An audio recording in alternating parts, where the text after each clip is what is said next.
gente quer te convidar para te inscrever no canal, para estar acompanhando os nossos conteúdos. A nossa convidada de hoje é Anabel Lorenzi.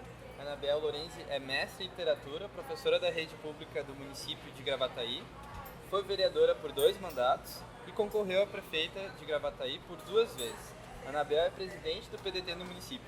Anabel, muito obrigado por ter topado o convite, por estar aqui com a gente para fazer essa entrevista. Eu que agradeço, Zine, muito obrigada pela oportunidade de estar conversando contigo, tomando um café, fazendo esse bate-papo.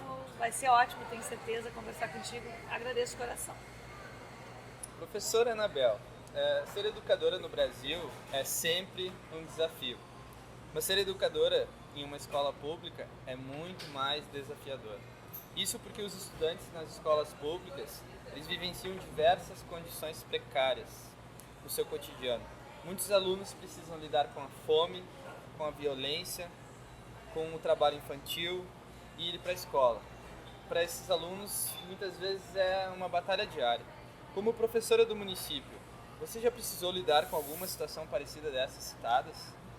Com certeza, eu sou professora há mais de 30 anos e nessa minha caminhada, né, como professora de escola pública numa cidade periférica, né, ao lado da capital, em escolas que são da periferia dessa cidade periférica, né? Então a gente se depara com essas situações cotidianamente. Ao longo da minha história, né, de professora, ao longo de mais de 3 décadas, eu comecei no final da década de 80 a lecionar. Então são mais de 3 décadas lecionando para alunos de periferia. A gente se depara com todas essas situações, né, e com outras, inclusive. Por exemplo, agora mais recentemente, na escola em que eu estou, eu tenho tido contato com alunos que infelizmente têm uma família completamente desestruturada, pais ou que estão presos, ou que estão mortos, assassinados, né, porque se envolveram em situações de tráfico, se envolveram em situações de assalto, né, pais que estão no meio do tráfico mesmo, né. Então são situações bem dramáticas que a gente vive, né? Eu tenho também tido contato com crianças, adolescentes, né? Como eu trabalho com ensino médio, e daqui a pouco se vê em situações de gravidez, né? Gravidez, adolescência. Então, assim, essas situações, a questão da fome, principalmente nesse último período, ela tem batido muito na nossa porta. As escolas públicas, elas oferecem uma refeição, e a gente vê que algumas crianças, elas vêm para a escola já com o objetivo de, preciso dessa alimentação, preciso dessa refeição. Né? Então essa é a nossa realidade. São alunos que têm todas essas carências, que às vezes não tiveram um contato com um livro em casa. E eu, como professora de literatura em português, a gente percebe claramente, né, quando o aluno apresenta dificuldades por falta de acesso aos livros, à cultura. Então, infelizmente, essa é a realidade do Brasil. Não é um problema de agora, mas a pandemia escancarou. A pandemia escancarou completamente os problemas sociais que as nossas crianças têm, né? Com essa dinâmica da gente ter aulas remotas, aulas online, a gente teve assim uma realidade escancarada, a realidade de dificuldade de acesso, inclusive às novas tecnologias. Que as pessoas, algumas acham que todo mundo tem, não, todo mundo tem um celular, todo mundo tem internet. Não é verdade. A gente se deparou com situações onde a mãe tem um celular, precisa dar conta de acompanhar as aulas de vários filhos, ela trabalha o dia inteiro, né? E esses filhos, eles tinham contato com a atividade que nós encaminhávamos de forma remota lá no final do dia. Então foi um período, está sendo um período bem difícil, porque a pandemia escancarou esses problemas sociais todos das famílias, né? A falta de alimentação adequada, a gente hoje vive uma crise alimentar no Brasil, a falta de condições, inclusive, de higiene, né? Casas que não têm as condições mínimas, e a gente percebe isso quando as crianças vêm com as roupas que não são as adequadas, principalmente para nós, que somos de uma região fria, muito fria, no inverno, né? Então, e a tecnologia agora ela também se mostrou como algo que não está sendo democratizado. As crianças de periferia não tiveram acesso e, infelizmente, nós não tivemos lá uma política pública que garantisse o acesso nem aos alunos e nem aos professores.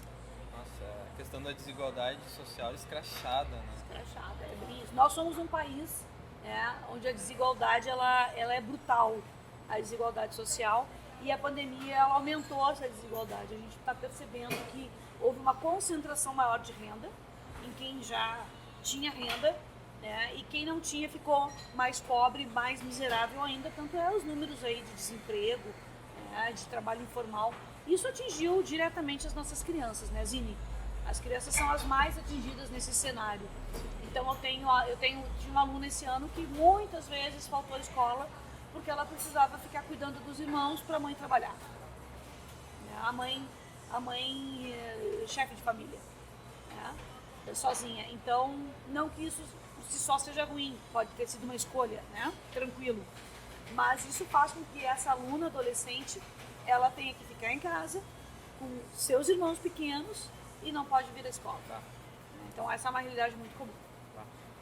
Que impactante, Anabel, toda essa vivência que tu traz, e foi muito marcante a tua fala a periferia da periferia. É a periferia da periferia. Esse ano eu trabalhei em 3 escolas, tá? Todas de periferia. Nenhuma delas mais ainda que aquela região, uma região próxima à Freeway, onde a gente tem ali uma situação de pobreza maior, onde tem a questão da dominação do tráfico, né? Inclusive seguidamente com mortes, com assassinatos na comunidade. E quando eu fui para essa escola em 2017, né, eu encarei como justamente um desafio. Né? Essa é a realidade. E eu quero estar ali dentro dessa realidade. Os alunos são maravilhosos. Né? Foi um ano assim, que eu tive um contato fantástico com turmas de ensino fundamental que me trouxeram alegria, afetividade, carinho. Né? A gente percebe que eles querem também, que eles têm essa carência, né, de uma relação mais próxima. E foi um ano que eu fiquei muito feliz em trabalhar com o 7º ano, adolescentes de 12, 13, 14 anos, que carregavam muita energia, mas que traziam também essas dificuldades. Inclusive, pela primeira vez, eu vi aluno falando do preço das comidas, dizendo: professora, a gente não vê mais carne na nossa casa, tá tudo um absurdo. Então essa consciência também me chamou a atenção. Alunos adolescentes que já acompanhavam nas suas casas os dramas, né, dos seus pais, dos seus familiares, às vezes é a avó, às vezes é uma tia que cuida, às vezes é a mãe, às vezes é o pai, mas que chegavam na aula, dependendo do tema que eu levava para abordar, né, e muitas vezes eu levei temas envolvendo, claro, as questões sociais, eles traziam isso. Olha o absurdo que está o preço da comida, né? A gente come arroz e feijão e olha lá. Eu acho que foi de uma geração que talvez não tenha conhecido os impactos da inflação, Sim. que chegou a ultrapassar 2 dígitos nesse ano de 2021 e atinge, né, diretamente o cotidiano das pessoas. O Brasil está nessa lógica de produzir para exportar, tanto é que nós somos chamados hoje de celeiros do mundo, só que a nossa população está passando fome. Essa é a realidade, né? É um absurdo a gente produzir alimentos para 1 bilhão de pessoas e ter 20 milhões de pessoas no Brasil passando fome e 80 milhões em insegurança alimentar. Exatamente. E aí é o feijão que está caro, é o arroz que está caro. Não são só produtos que a gente pode, de repente, deixar de usar, que podem ser considerados supérfluos, não. É o básico, é a cesta básica. Então isso está impactando, sim, na vida dos nossos alunos, viu, Zini? Anabel, em toda a sua trajetória como educadora da rede pública, você com certeza deve ter vivenciado muitos alunos que desistiram de completar seus estudos. A evasão escolar é um dos maiores desafios para a educação pública e foi agravada na pandemia. Você como professora possivelmente vivenciou muitas situações como essa. Acabou de nos relatar, inclusive, uma situação de uma aluna que precisou ajudar de cuidar dos irmãos, né? Quais os principais motivos que você percebe na sala de aula que fazem com que os alunos desistam dos estudos? Bom, eu trabalho com 2 realidades. Eu trabalho com a realidade do ensino fundamental, que é diurno, e eu trabalho há muitos anos também com a realidade do ensino médio, que é noturno. Tá? Eu sou professora de literatura no ensino médio à noite desde 2004. Então, o que eu percebo? São situações diferentes. Nós temos a evasão escolar à noite, no ensino médio, por conta dos alunos, na maioria das vezes, começarem a trabalhar e não suportarem a jornada de trabalho, né, acrescida de um estudo à noite. E nós sabemos que é muito puxado, né? Então a gente tem alunos, eu tinha esse ano, que são trabalhadores da construção civil e passam o dia virando massa. E aí vão para a escola à noite.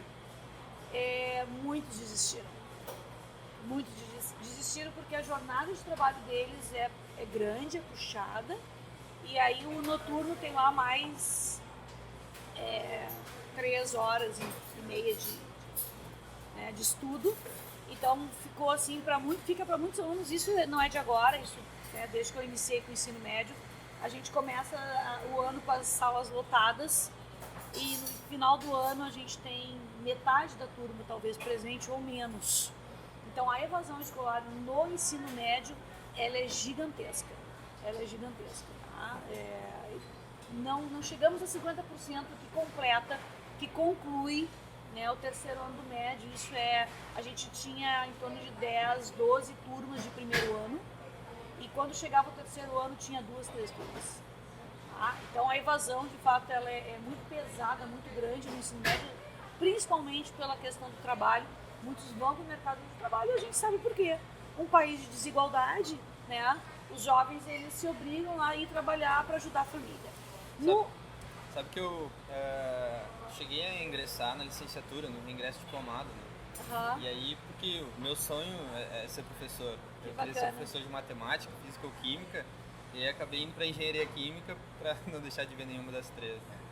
E fiz mestrado, concluí doutorado agora e quero ser professor universitário, mas eu não me sentia preparado com ferramentas pedagógicas. E aí a licenciatura me instrumentalizou. Chegou a fazer? Fiz várias cadeiras, não cheguei a concluir, mas assim, nessas cadeiras, em uma das cadeiras que falava sobre políticas públicas na área da educação, eles mostravam algumas pesquisas e era com alunos do terceiro ano, sobre o que eles idealizavam, né? E aí era um número assim, acima de 70% que pretendiam conseguir um trabalho para ajudar na renda em casa. Então não era continuar estudando, entrar na universidade, era poder complementar a renda da família. Eu também trabalhei sempre com terceiro ano, primeiro, segundo, terceiro ano, tá? E eu sempre também fazia esse debate com os alunos. O que vocês pretendem, né, fazer ao concluírem o ensino médio? Eu começava a fazer essa reflexão desde o primeiro ano. Mas no terceiro ano a gente já, né, focava mais. E infelizmente muitos não tinham a perspectiva de fazer um curso superior. Muitos, né? Claro que aqueles que estavam já no terceiro, que conseguiram chegar no terceiro, muitos tinham já a perspectiva de um nível técnico, até um curso superior. Mas vários, né, inúmeros, não. Queriam concluir o ensino médio simplesmente e conseguir um trabalho. Agora, muitos começam a trabalhar lá no primeiro ano, por isso eles vão para o noturno, com a perspectiva de ter uma renda e ajudar a família. No diurno, agora esse ano da pandemia, a gente viu mais evasão escolar do que o normal, né? Mas nessa escola de periferia que eu trabalho, que a realidade é muito cruel, infelizmente a gente já tinha uma realidade de evasão no ensino fundamental há mais tempo e tem a ver sim com a questão social. Muito a ver com a questão social. Eu tive um aluno que o pai foi assassinado por estar dentro de um assalto. Tá? Mas ele era o assaltante, o pai não tinha sido assaltado. E o filho, infelizmente, ele já estava vivendo nesse meio, no meio das drogas, do tráfico, e ele desistiu de estudar, 8º ano. Né? A irmã, a mesma coisa, né? Envolvida com situações que, enfim, são situações para adultos, né? Então, no ensino fundamental, a gente tem também, nessas regiões mais periféricas da cidade, a questão da evasão escolar presente. Esses alunos eles vão desanimando, eles vão se afastando da escola, eles se envolvem com outras situações. E agora, neste ano, por exemplo, a gente tem lá uma turma de aceleração.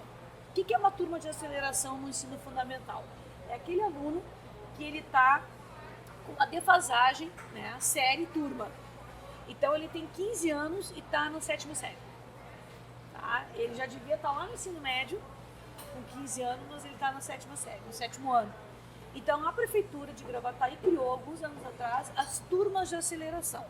Né? Então faz 2 séries no mesmo ano, 7º e 8º. Nós tínhamos uma turma esse ano com 20 alunos, só para te ter uma ideia, tá? Que estavam com essa defasagem. Quantos frequentaram? Quantos frequentaram efetivamente a escola e fizeram as atividades? 3. Então, esses outros alunos, eles praticamente já estão fora. Eles até serão aprovados por conta da pandemia, né? Porque tem uma legislação diferenciada para a pandemia, que o próprio Conselho Municipal de Educação fez, para a gente não prejudicar os alunos em função de todo o cenário, né, envolvendo a Covid. Agora, numa situação normal, eles teriam invadido por falta de isso. Eu tive em outros anos, né, a mesma situação de alunos que estão com essa defasagem, ou seja, eles não vão concluir o ensino fundamental, Zine. Então, a gente tem muitos adolescentes, muitos jovens de hoje, que não conseguem chegar no ensino médio. E expectativa que ficam depois no mercado de trabalho, né? Ou para mudar a sua realidade. Né? Exatamente. Nossa, Expectativa muito, muito pequena. Anabel, você acredita que a atual prefeitura tem tomado atitudes para reverter essa realidade? Não. Nós estamos em Gravataí com o governo do MDB, que é um governo que implementa as políticas neoliberais, tá? Claramente. É um governo que não tem interesse em qualificar as políticas públicas. O interesse do governo de Gravataí, desde que assumiu em 2013, é de, na verdade, terceirizar os serviços. Né? Então, muitos serviços na área da saúde e na área da educação, que são as áreas prioritárias para a população, eles estão sendo terceirizados, privatizados. Né? Claro que na educação isso não é fácil de ser feito.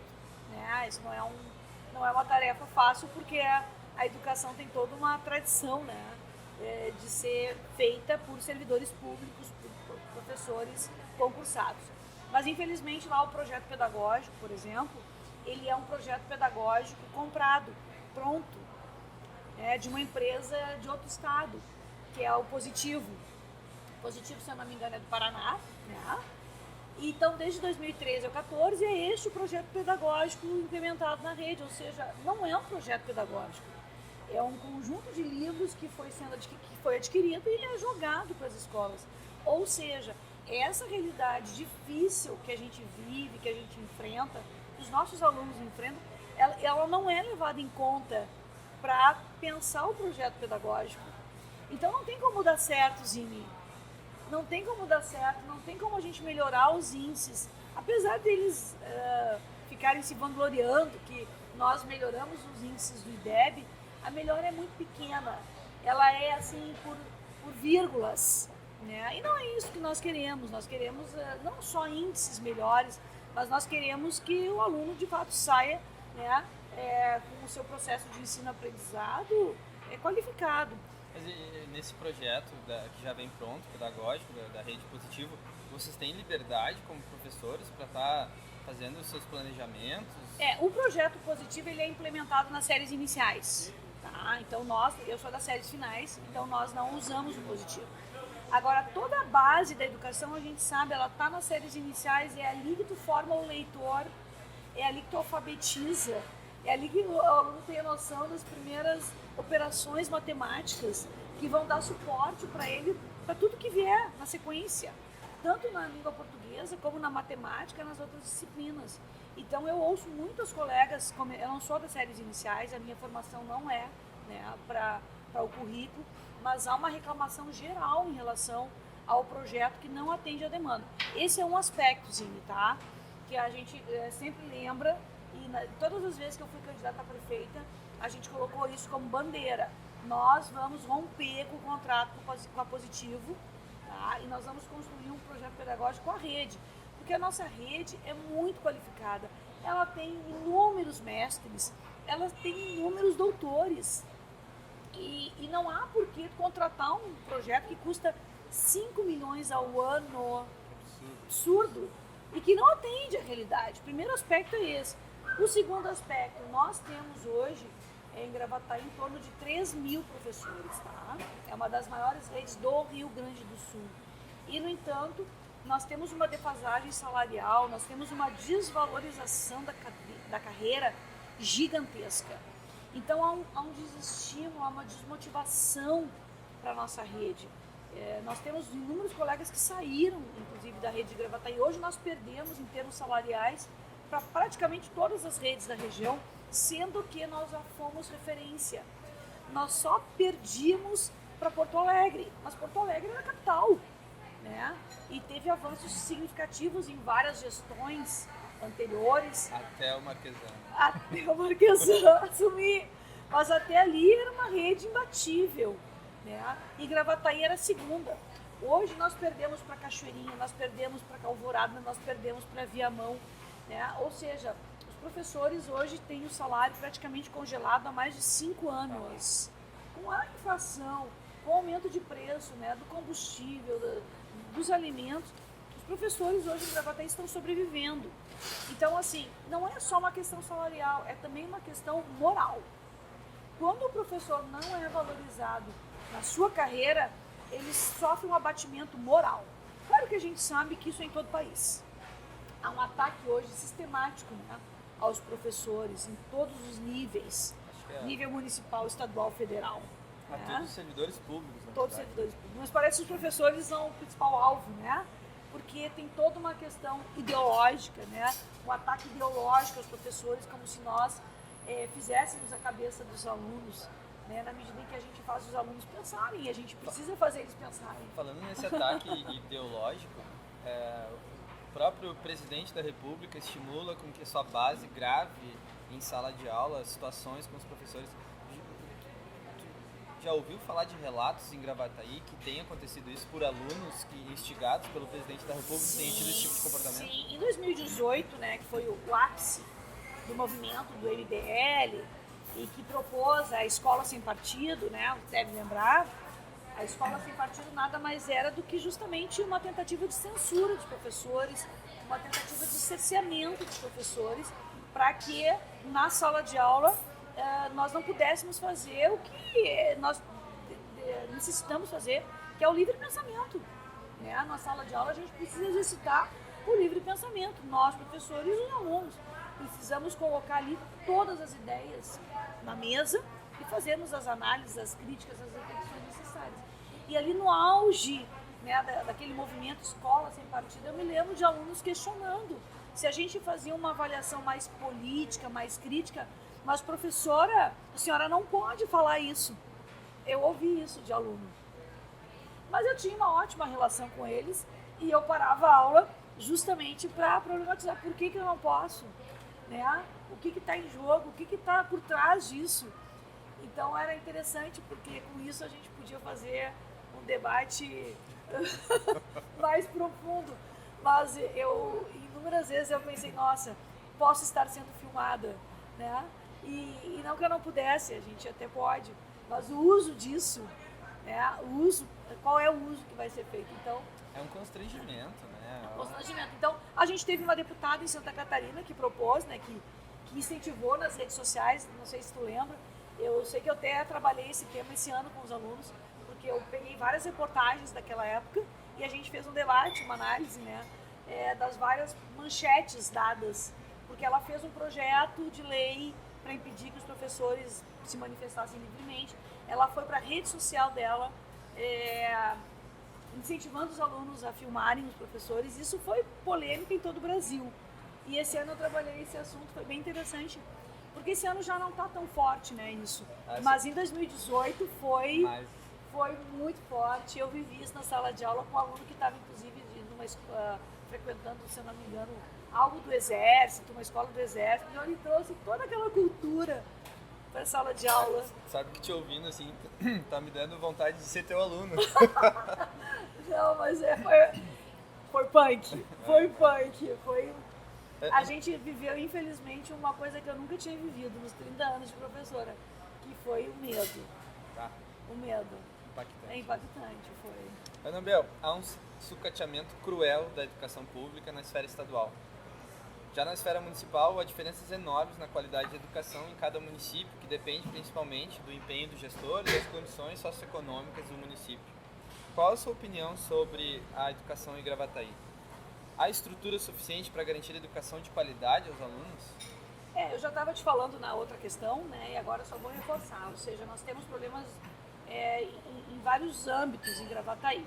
Então, eu já falei do projeto pedagógico, que não atende a comunidade, porque ele não é feito com a comunidade escolar. E eu fui coordenadora de educação por 4 anos, coordenadora regional de educação, que é uma estrutura do Estado, né? Coordenei 5 municípios, e naquela época nós tivemos a Constituinte Escolar. Não sei se tu lembra, se chegou a ouvir falar. A Constituinte, faz tempo, né? Faz muito tempo, mas foi uma experiência que me marcou profundamente.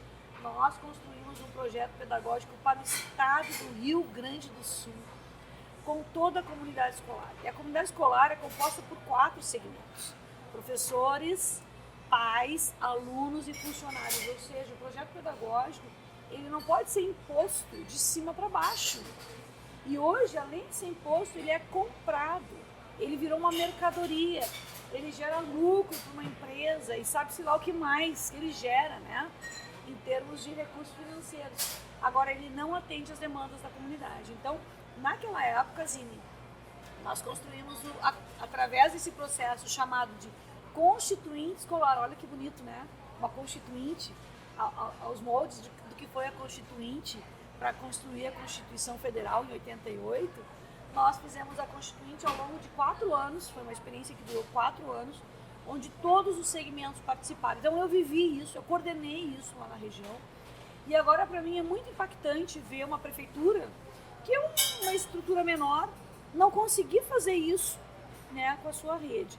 Já falei, vou reforçar a questão da desvalorização do professor, né, que está completamente desvalorizado, desrespeitado, porque a gestão municipal lá coloca todos os problemas do orçamento nas costas, né, dos servidores, ou seja, se a gente tem déficit, se a gente tem algum problema lá orçamentário, o responsável, o culpado é o servidor público, e na verdade a gente sabe que não é, são as gestões, até porque Gravataí é a 4ª economia do Rio Grande do Sul, né? A 4ª economia, não falta dinheiro em Gravataí, é uma questão de gestão. E houve uma redução no investimento para o servidor, só para te saber, impactante. Hoje nós estamos com em torno de 40% gasto com o servidor público, né, com folha de pagamento, e nós chegamos já a mais de 50%. A lei permite 54%. E essa gestão que está aí do MDB, o MDB foi diminuindo, e hoje está em torno de 40%. Tá? Então a gente sabe que isso impacta nas políticas públicas. Um servidor desmotivado, desrespeitado, ele não é o mesmo servidor, né? Não é valorizado. E uma terceira questão que a gente coloca é a infraestrutura das escolas. Nessa escola que eu trabalho de periferia, é impactante. Se tu for lá hoje, tu vai ver uma quadra inacabada há 7 anos. Uma quadra poliesportiva numa escola que não tem espaço adequado para os alunos praticarem a educação física, que não tem um espaço adequado para atividades culturais.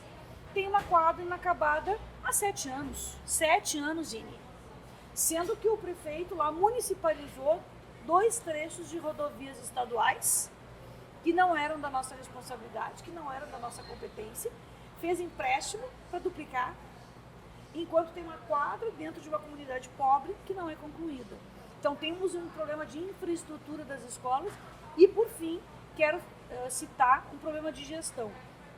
Neste ano, era para ter sido realizada a eleição de diretores. E de forma assim arbitrária, tá, e vertical, a prefeitura decidiu não fazer a eleição. Então, pela primeira vez, desde que existe a eleição, a lei de eleição de diretores, que faz com que toda a comunidade escolar participe, pela primeira vez essa lei não está sendo cumprida, tá? Não foi realizada a eleição da comunidade escolar, os mandatos dos diretores foram renovados por mais 1 ano, sendo que a rede estadual realizou, a rede municipal de Cachoeirinha, que é vizinha, realizou, ou seja, a pandemia hoje não podia ser impedimento para isso. Eu nem sei qual é a alegação deles, tá? Mas não existe alegação plausível para não realizar uma eleição de diretores. E isso para mim está sendo muito impactante. Infelizmente a Câmara de Vereadores, que devia estar cobrando isso, o sindicato dos professores, que devia estar cobrando isso, não está fazendo. Isso passou batido. Tá? Então eu acho isso relevante, né? Então a rede lá enfrenta todos esses problemas e a gente sabe que poderia ser diferente. O PDT, por exemplo, tem experiências fantásticas em redes municipais, né? O Ceará é campeão, né, de mostrar, o Sobral é o maior exemplo, uma rede municipal que tem uma qualidade, uma excelência na educação, né, que é invejável. Então, é possível sim fazer diferente. Professora Anabel, em que momento de sua trajetória você percebeu que precisava ingressar na política e quais os motivos te trouxeram para a militância? Nossa, aí eu tenho que me policiar para não falar demais, né? Porque eu vou voltar no tempo. Lá na minha juventude eu comecei justamente a minha militância nos grupos de jovens da Igreja Católica. Né? Naquela época a gente chamava, e ainda se chama hoje, para quem atua, de pastoral da juventude. São pastorais sociais que a Igreja Católica tinha de forma muito forte, né? E o nome já diz, pastorais sociais. Então elas tinham como lógica principal o engajamento social. Então, no meu caso, era a questão da juventude, mas tinha a pastoral operária, tinha a pastoral carcerária, tinha inúmeras pastorais, a pastoral da mulher, né? Então, as pastorais sociais, elas faziam com que os leigos, né, os integrantes da igreja, participassem de forma ativa em algum movimento que se adequasse mais, digamos assim, que fosse mais próximo da realidade da pessoa. No meu caso, com 16 anos, por aí, eu estava lá militando nos grupos de jovens e eu fui para também organizações maiores, né?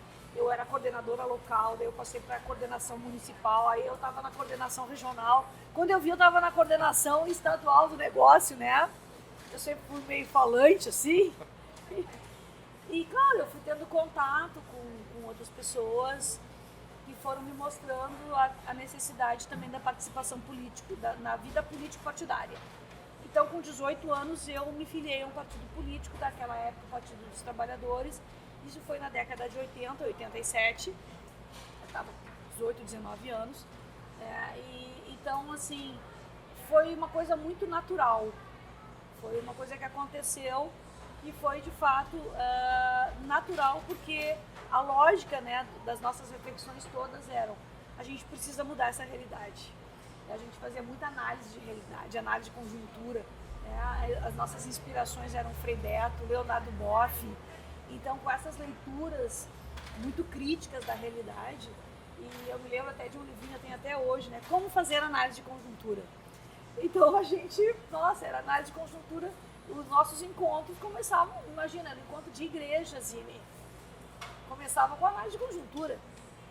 Então, aquilo ali foi mostrando essa realidade cruel do Brasil, uma realidade desigual, uma realidade injusta.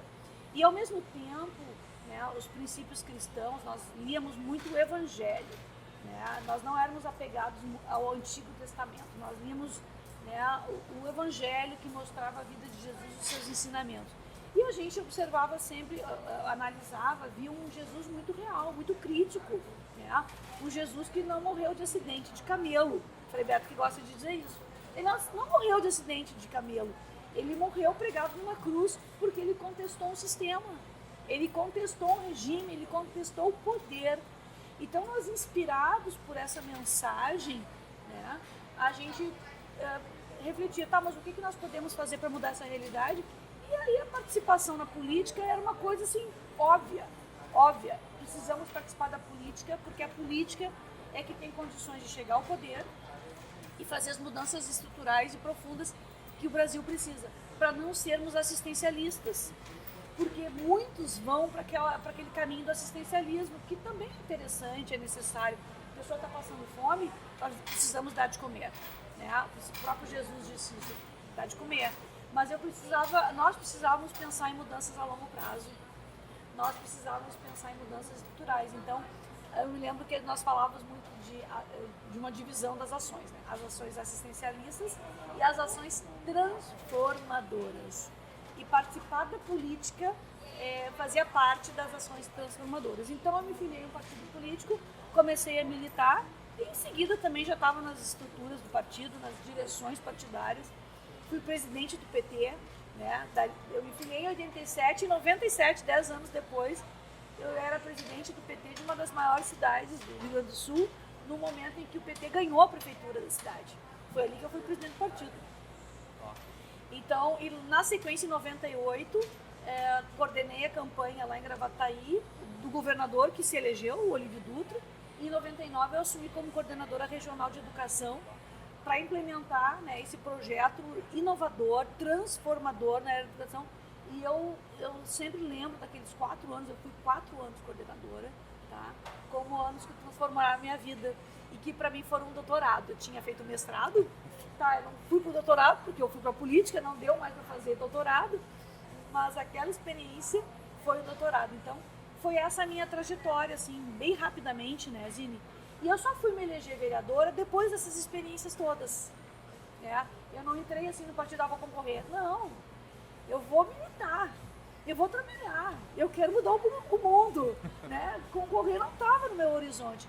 Foi só depois de quase 20 anos de militância que uma conjuntura fez com que, olha, a Anabel pode ser nossa candidata.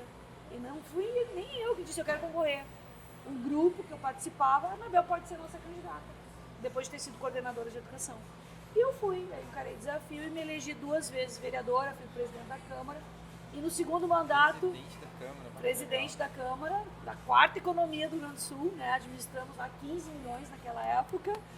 A única mulher, né? Naquela época eu já estava no PSD. E no segundo mandato eu pensei, não, mas a vereança tem muitos limites. Eu preciso fazer mais pela nossa cidade. Eu quero ser prefeita. Eu concorri a prefeita em 2012. Depois eu concorri outras vezes, né?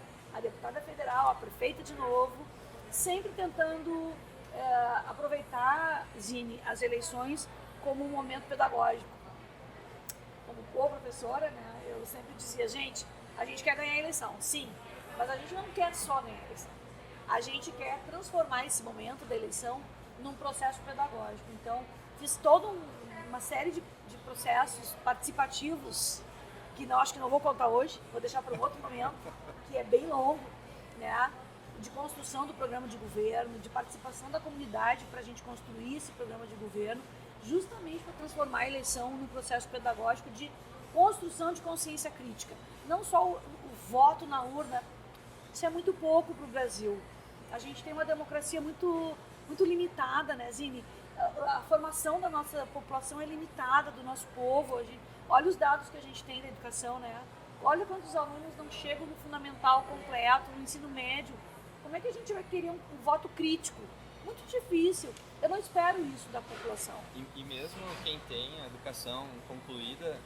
não garante, né? Não garante que vai se formar um cidadão no sentido de ter conhecimento como funcionam as estruturas de poder, como o poder legislativo, executivo, a competência porque de cada um. Porque as escolas não trabalham nisso, infelizmente. Então, eu sempre dizia e fazia um processo junto com a minha equipe, vamos transformar essa eleição num processo pedagógico. Então, com várias etapas, com vários momentos, foi bem bacana. Então, essa, sim, resumidamente, é a minha trajetória. Nossa, sensacional, sensacional. Eu fiquei com vontade de ler o teu livro sobre análise de conjuntura. Sim, eu vou procurar lá. Se eu não me engano, é do Clodovis Boff. Clodovis Boff era irmão do Leonardo Boff, Frei também. E eles trabalhavam muito nessa linha da teologia da libertação, né? Análise, primeiro ponto de qualquer reunião, análise de realidade, análise de conjuntura. Segundo ponto, era um método, né? Ver, julgar e agir. Não sei se tu lembra, não. Mas nós, na Pastoral da Juventude, nós usávamos este método, tá? Que o Paulo Freire também era inspiração. Ver, julgar, agir. Era fantástico, eu usei muito. O ver, análise de realidade, análise de conjuntura. Julgar, pegava os princípios cristãos, o que nós queríamos, né? E agir, bom, o que nós vamos fazer? A partir dessa realidade, a partir dos princípios, agir. E aí pensávamos nas ações. Tá. Fantástico, né? Onde é que tem isso hoje? Vamos trazer pro PDT. Tá precisando. Além de educadora, você também foi vereadora por 2 mandatos no município de Gravataí, como acabou de nos contar. E em uma entrevista concedida ao programa de TV seguinte, você afirmou que chegou a ser a única vereadora mulher eleita como presidente da Câmara e num orçamento de 15 milhões. Né? Isso. Como é disputar esses espaços que são quase que exclusivamente dominados por homens? A minha primeira eleição em 2004 foi quando a Câmara de Gravataí tinha reduzido de 21 para 14 vereadores. Teve uma época que teve uma redução, tá? E Gravataí foi atingida, reduziu 7. E nos 14 eu fui a única mulher. Foi impactante, né? Foi impactante saber que nós, apesar de sermos mais da metade da população, mais da metade do eleitorado, tínhamos menos de 10% de uma Câmara de Vereadores, de uma cidade grande. Né? Mas eu tive uma boa relação com os meus colegas, eu sempre procurei me impor. Né? Eu vou ter que usar essa palavra, assim, impor pelas minhas atitudes, pelas minhas ações, pelo meu mandato. Né? E os meus mandatos foram mandatos muito focados na educação, nos direitos das mulheres. Eu trouxe para a Câmara a luta pela delegacia da mulher, que nós não tínhamos em Gravataí, e nós conquistamos. Fiz abaixo-assinado, caminhada, passeata, reunião, tudo que podia, claro que não sozinha, mas eu estava junto, eu estava dentro, eu estava puxando, inclusive. E logo em seguida, no segundo mandato, a gente conseguiu a delegacia da mulher. Então, com essas pautas, a criança e adolescente foi uma pauta sempre muito forte para mim. Então, eu presidi a Comissão da Educação, a Comissão da Criança e Adolescente, que lá em Gravataí tem uma comissão permanente, ou tinha, agora mudou bastante, né? Então eu presidia sempre essas comissões e, através delas, eu fazia muita ação. Ação na rua, ação de fiscalização, ação de proposição legislativa, né? Eu fazia, às vezes, o papel do executivo. Né? Por exemplo, criamos lá a Semana do Combate à Violência contra a Mulher. Semana do Combate à Violência contra a Criança e Adolescente. A prefeitura não fazia a semana, mas eu fazia. Né? Então, essa experiência como vereadora, ela foi muito importante para mim, porque eu pude, no Legislativo, né, mostrar que é possível fazer um mandato combativo. Eu me tornei, em seguida, vereadora de oposição. Eu me elegi vereadora de situação e eu fiz o caminho mais difícil. Né? Porque, normalmente, as pessoas fazem o inverso. Né? Elas se elegem oposição e vão para dentro do governo, né? Tem os benefícios dos cargos. Eu fiz o caminho inverso. Eu me elegi como situação e eu fui para oposição. Né? Mas eu fiz mandatos muito combativos e isso me deu muita respeitabilidade na cidade. Combativos em todos os sentidos. Como fiscalizadora das ações do Executivo, como legisladora, ou seja, propus muitos projetos de lei. Em vários anos eu fui a campeã de projetos de lei, né? E como representante da comunidade. Então, essa minha interlocução com a comunidade, ela foi muito direta. Eu estava sempre nos bairros, né? Com vários projetos, com várias ações diferenciadas.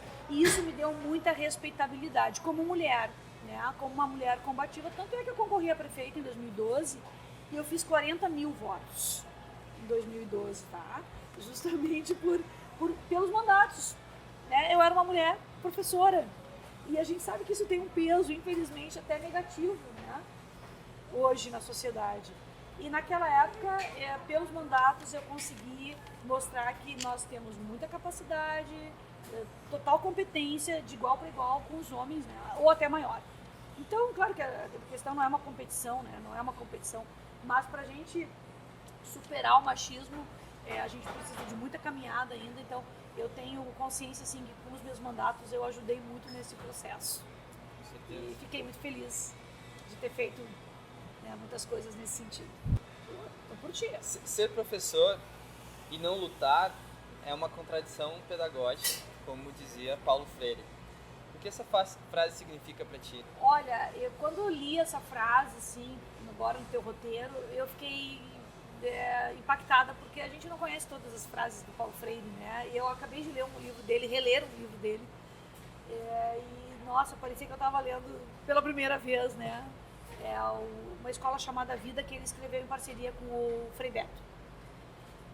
Mas a frase essa é muito significativa, porque para mim, desde sempre, né? De fato, ser educadora só fazia sentido se eu estivesse na luta. Né?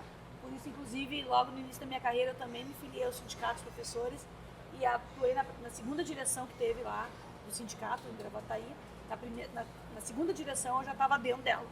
Né? Então, de fato, ser professor e não estar na luta é uma contradição pedagógica. E isso eu penso até como uma questão, assim, de exemplo para os alunos. Né? Mais do que palavras, eu tenho que motivá-los pelos meus exemplos. Então, eu sempre digo isso para eles. Eu faço política, além de ser professora, porque eu acredito que é pela política que a gente vai fazer as transformações, pela educação e pela política. Né? Então, ela faz muito sentido, essa frase, para mim, porque eu procurei fazer isso na minha vida.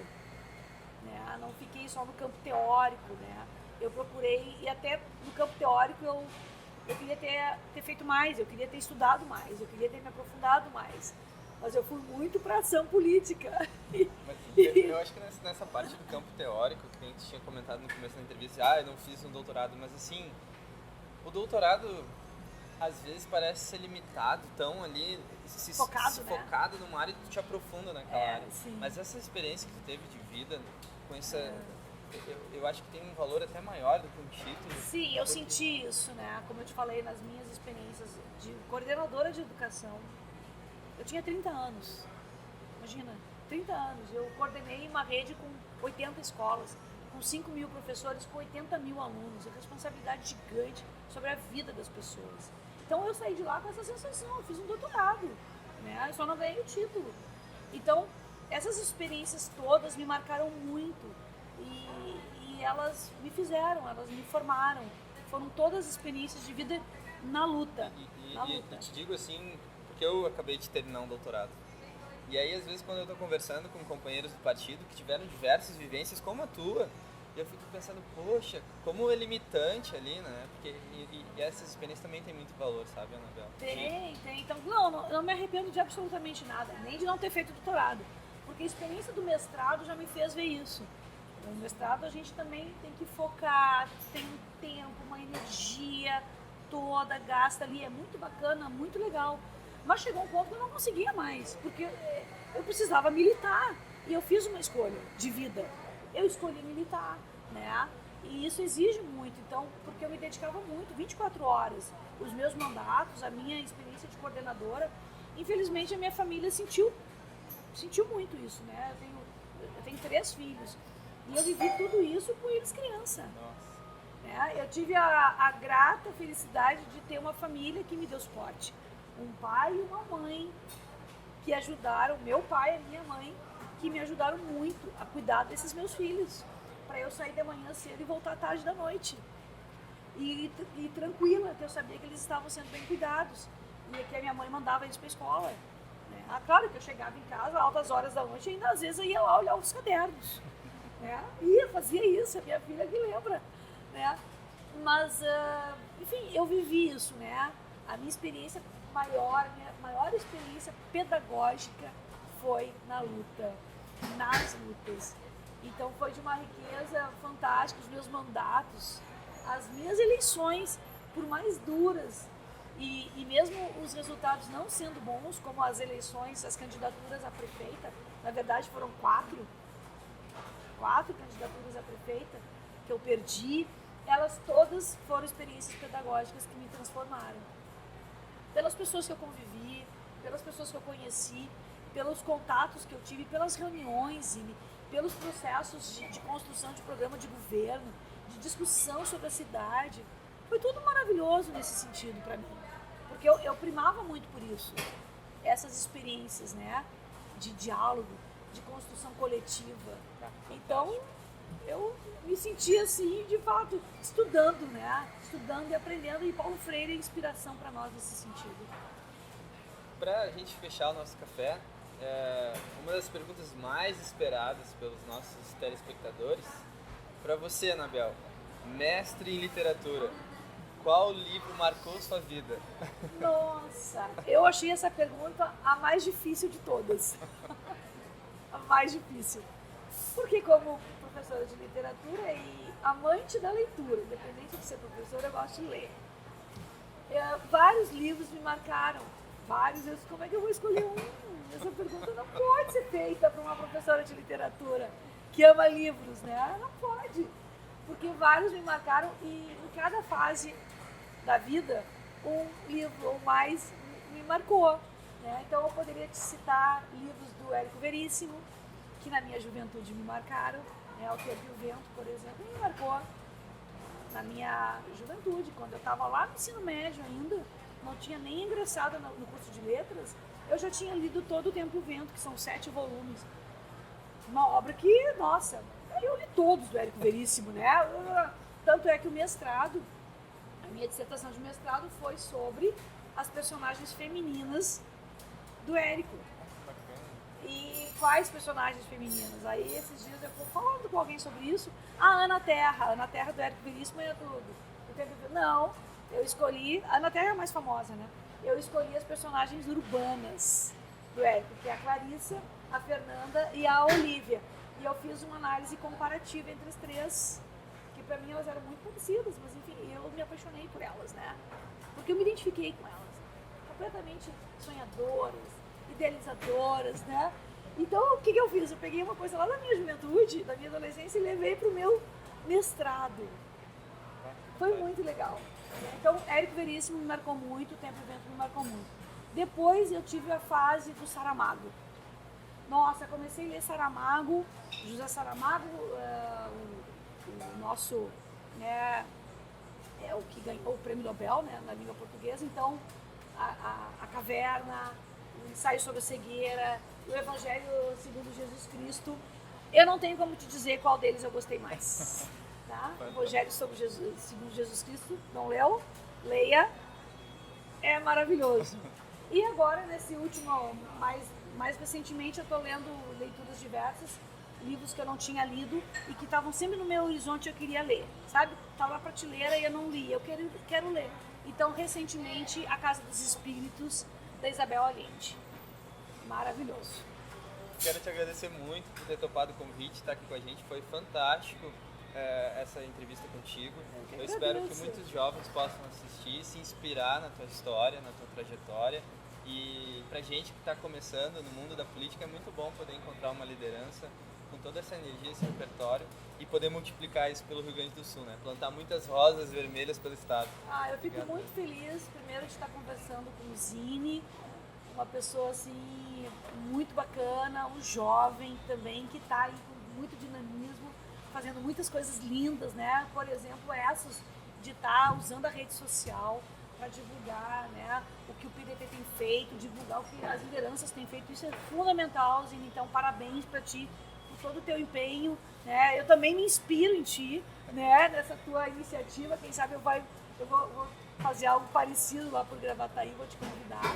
E eu só tenho a agradecer por essa oportunidade, né, de estar também me renovando, porque quando a gente conversa com a juventude, a gente se renova e por isso que eu continuo dando aula também, né, porque é uma forma da gente manter, né, esses nossos sonhos ali no nosso horizonte, indo atrás deles. Então, muito obrigada, parabéns pelo teu programa, parabéns pelo Café com Zine, obrigada pela caneca e pela oportunidade desse bate-papo contigo. Tá? Muito obrigado. Gratidão.